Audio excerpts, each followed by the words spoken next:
Hello and welcome back. Welcome back to Dark Souls.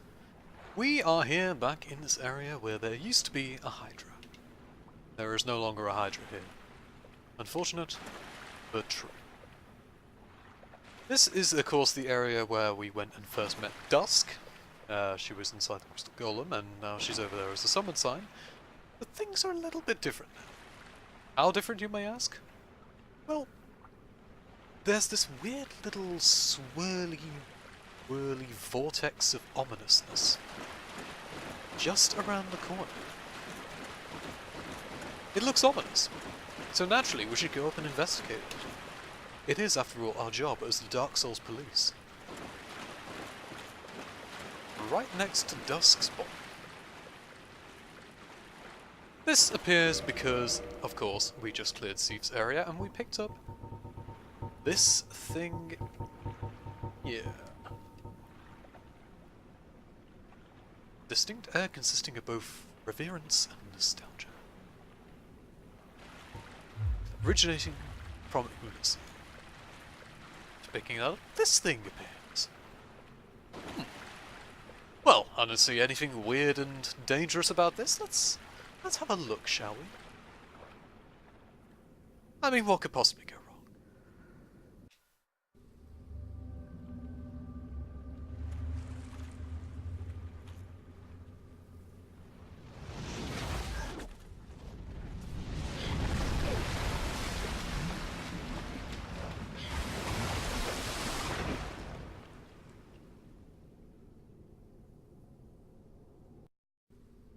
Well, that's a hell of a mode of transportation. Sure beats being gobbled up by an enormous serpent, though. What does it? So what just happened there? A big, enormous hand came out of the vortex and dragged us back in time. Wonderful. Happens every Friday. So now, we are in the DLC. This DLC comes with the Prepare to Die edition. It was synchronized with the release, so if you played the PC version, then this is just a given that you have access to this and you played this. If you've played the console, if you have the console version, it isn't. But the DLC is pretty good. Not exactly Old Hunter's level of good, but it's still good. So, what kind of interesting things are we going to see here? What kind of nice introduction and contextual information are we going to get about the world as soon as we go through this fog gate? I don't know, but I'm feeling like I could do with some magic at this point. So do I have a... Oh, for doing it in the wrong bloody order. Like a damn scrub. So yeah, I can't wait to see what we'll get.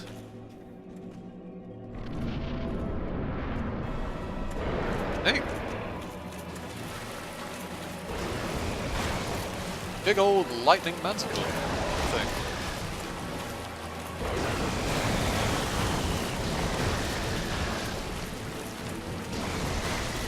Ah, he's just loving those projectiles today.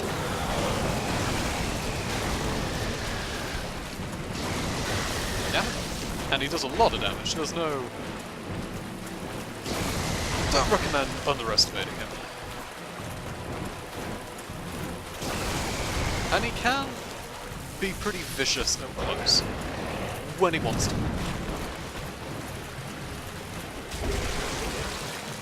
Oh, but what's that? You lost your tail, bitch! What you gonna do now? It's actually a great thing that he's lost it, because that thing can do a lot of damage. And protect.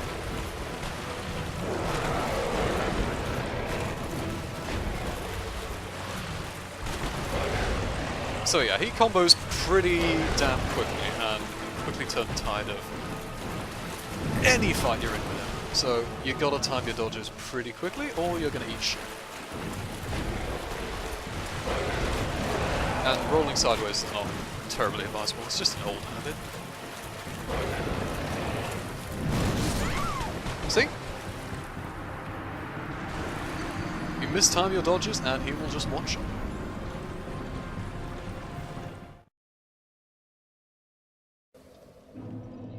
So let's try that again and not get one-shot.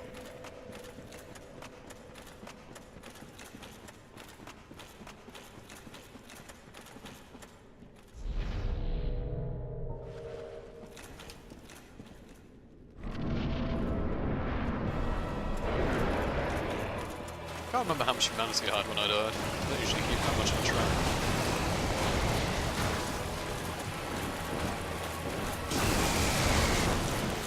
Don't mind me.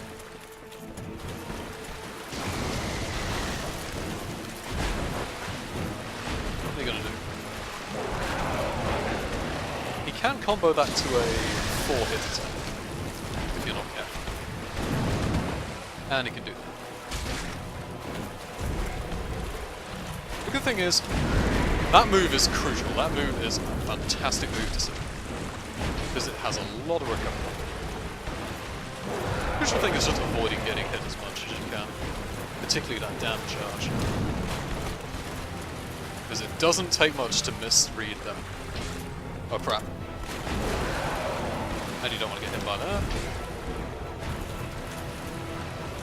Oh.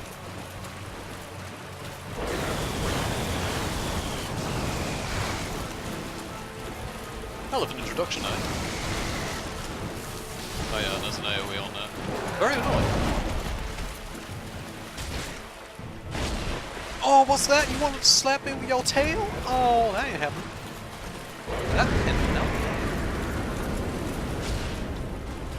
Oh, damn it. He's very agile as well. And that is he's by no means the exception on that. Every single boss in this DLC is exceptionally agile. BAM! There we have it. He is out of here.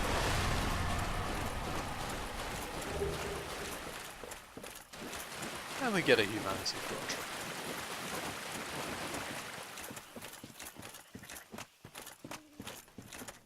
Sweet. I can't remember how much I need to level up with this character. Unlike Dark Souls 2, it doesn't tell you how many souls you need. So I'll quickly do a bit of a check.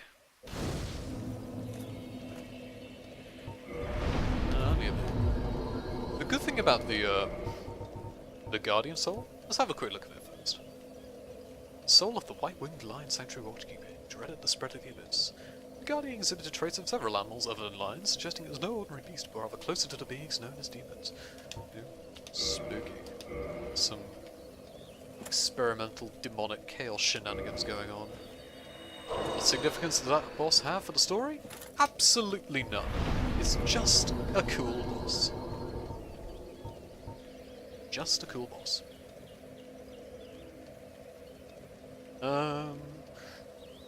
Question. Should I go with that? Or should I keep... 30 health, I'll be honest, is not going to make that much of a difference. I would rather have the extra damage. So that's what I'm going to do. I am going to need to do like a big soul farming session at some point so that I can get the stats that I want for this character, but it's not that important at this stage. Anyway.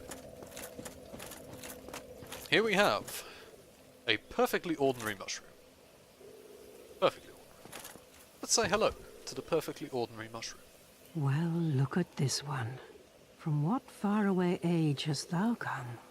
Thy scent is very human indeed, but not intolerable. You're Princess racist. Dust has spoken of thee. Thy aura is precisely as she described. I thank thee deeply for rescuing Her Highness. Goddamn But controls. Princess Dusk is here no longer, snatched away by that horrifying primeval human. I And so I believe must his ask, name was Couldst thou Bowser once or something more like that. play the savior? Sure. Why not?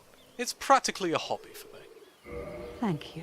I am Elizabeth, guardian of this sanctuary. Something of a godmother to Princess Dusk. I shall assist thee to my utmost, for I am one with the sorceries of Ulasil. Wonderful. Since you don't have access to Dusk anymore, at least I don't think you do, I haven't really checked, she basically acts, I'll speak today, as Dusk's as a vendor, and sells what Dusk can sell. Thou shalt see further on. An abyss was begat of the ancient beast, and threatens to swallow the whole of Ulasil. Knight Artorius came to stop this, but such a hero has nary a murmur of dark. Without doubt he will be swallowed by the abyss, overcome by its utter blackness. Indeed, the abyss may be unstoppable. Still, I have faith that Princess Dusk may be rescued yet. That stuff about, like, having the darkness within you and stuff, like, you remember what Kath said about human beings having a dark soul and such.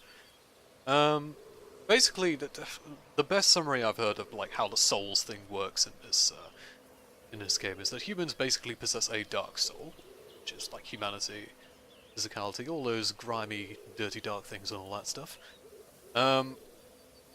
Gods, in the sense of, like, Guinevere, Artorias, or so on, have the opposite, the light soul, as it were. Hence why they are so closely associated with lightning, or sunlight, or at least Gwyn is. Then you have, like, life and death with the Witches of Islith and Nito. One guess as to which one Nito is, but that's basically how it is. So the idea of, like, having a nary murmur of dark and not being able to withstand the dark and such is that sort of idea. Like, since he's not a being of dark, he's not going to handle darkness very well. Something like that. That's basically the best summary I think I can provide. Not a great one, but, you know, it's just there. Thou shalt see and there's nothing else at the moment. May the flames guide thee. Wonderful. So now we have this bonfire. The very fancy bonfire. In fact, as we progress further on, we might see some similarities in the layout of this area and another area in the future. Just a few. Nothing major. Now, there are quite a few, like, pickups and stuff. I'm gonna show off a bit more than I usually do on my runs here. Like, this first section here in the forest, I usually just run past completely, because it's incredibly easy to do that. But for the sake of showing off more stuff, I'm also surprised I'm one-shotting these guys, but pleasantly so. I will do a bit more exploration to show where things are and what's interesting and what not. But, I also need to keep it relatively brief, so if I end up skipping stuff, well, first off I encourage you to go through this DLC and play it yourself, but that's just the nature of how it is. Sick trade, mate. Now, over this way is a structure that becomes very important, but even at this stage, it has a little surprise. There's a lift there. Never going to be important ever. Guardian gauntlets. What are the Guardians? Very burly armor. Golems animated by magic. Enchantment gauntlets are oppressively heavy. Wonderful. Anyway, there's big stone guardians. Remember those stone guardians we saw in the Darkroot Gardens? Yeah. This was back in their prime. And if I can... Ah, there we go. I'll try and show one off. I need to go and deal with this guy though first. Foremost. Get rid of the little buggers before moving into the big uns. And he's a big un. Do not recommend getting hit by what they call an axe. That is not an axe. An axe has a blade. That is an axe-shaped club. Anyway, do not get hit by the giant stone axe-shaped club. It hurts a lot.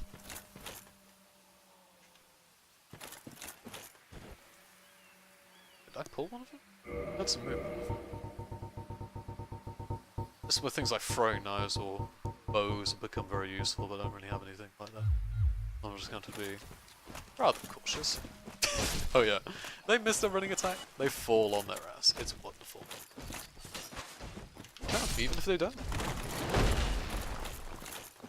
They could, sometimes they can do that cow noise, and sometimes they don't. Oh yeah, you will get hit by that if you stay in it. That is an AoE.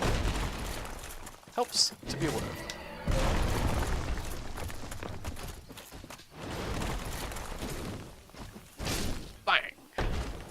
Stone Guardian is gone.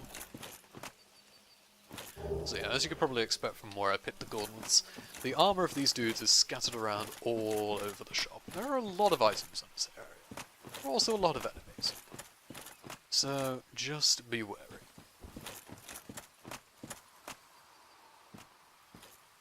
Now, I'd really like it if I could pull just one of them, but again, I don't really have anything to do that. Take advantage of the fact I can sneak up, very quickly kill this guy, and then finish this guy off. And it's just the same fight as before.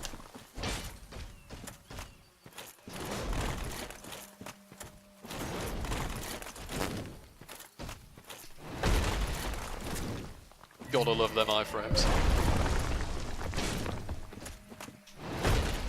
Ah, didn't even have to dodge for that one. Okay.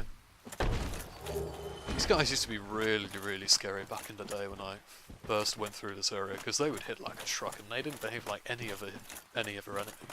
Because their tracking was really solid, and of course that AoE took you by surprise quite a lot. But, yeah. I've played through this game a hell of a lot. What's your reward? Blue Titanite Slab.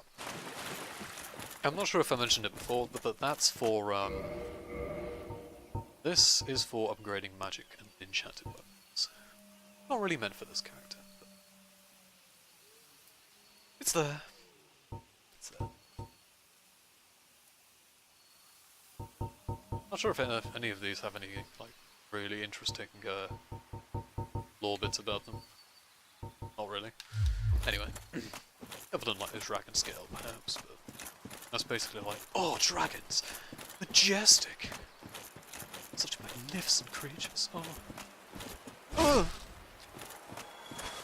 That's basically what it says. Verbatim.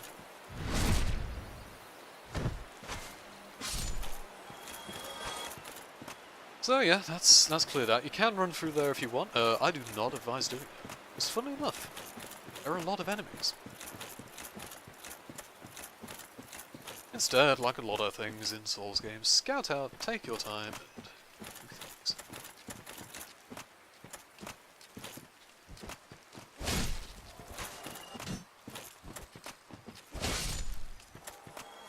You can actually get their weapon, and it's got one of the funnier movesets in the game. Because yeah, you can do like a heavy attack, and if you miss, you just fall on your ass. It's just one of those cute joke weapons. Although it does actually do a lot of damage. Another thing you can do in this area, as well as in a lot of areas, is just use hidden body to just run right through. How rude. Get off my bridge! Away with you!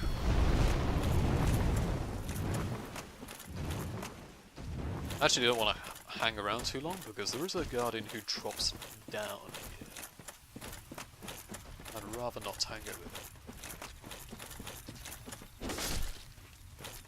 it. Sweet. Yeah. Also, be a good idea to avoid these big abyss holes of death. Although, considering the colour scheme and the fact that everything's been a bit gooified, it can be hard to tell where they are. Just be a bit careful. Which is usually not what I am. Snip, snip. Ow. You snipped my armor slightly. That is incredibly, incredibly rude.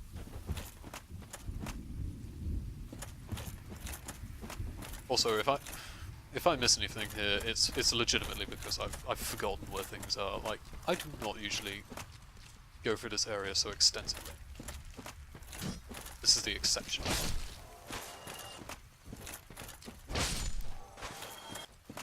Hopefully these guys just love walking in. Wow, he's still chasing me? Okay, dude. You wanted a valiant. Oh, okay. I guess he has. He's got somewhere to be. See? Enemies in this game can behave in odd ways. Very odd ways. But I'm curious now, where the hell is he even going? I must go. My stone people need me. But Stone Guardian Chan, what'll we do about the crops? You will be fine without me. I have faith in you, child.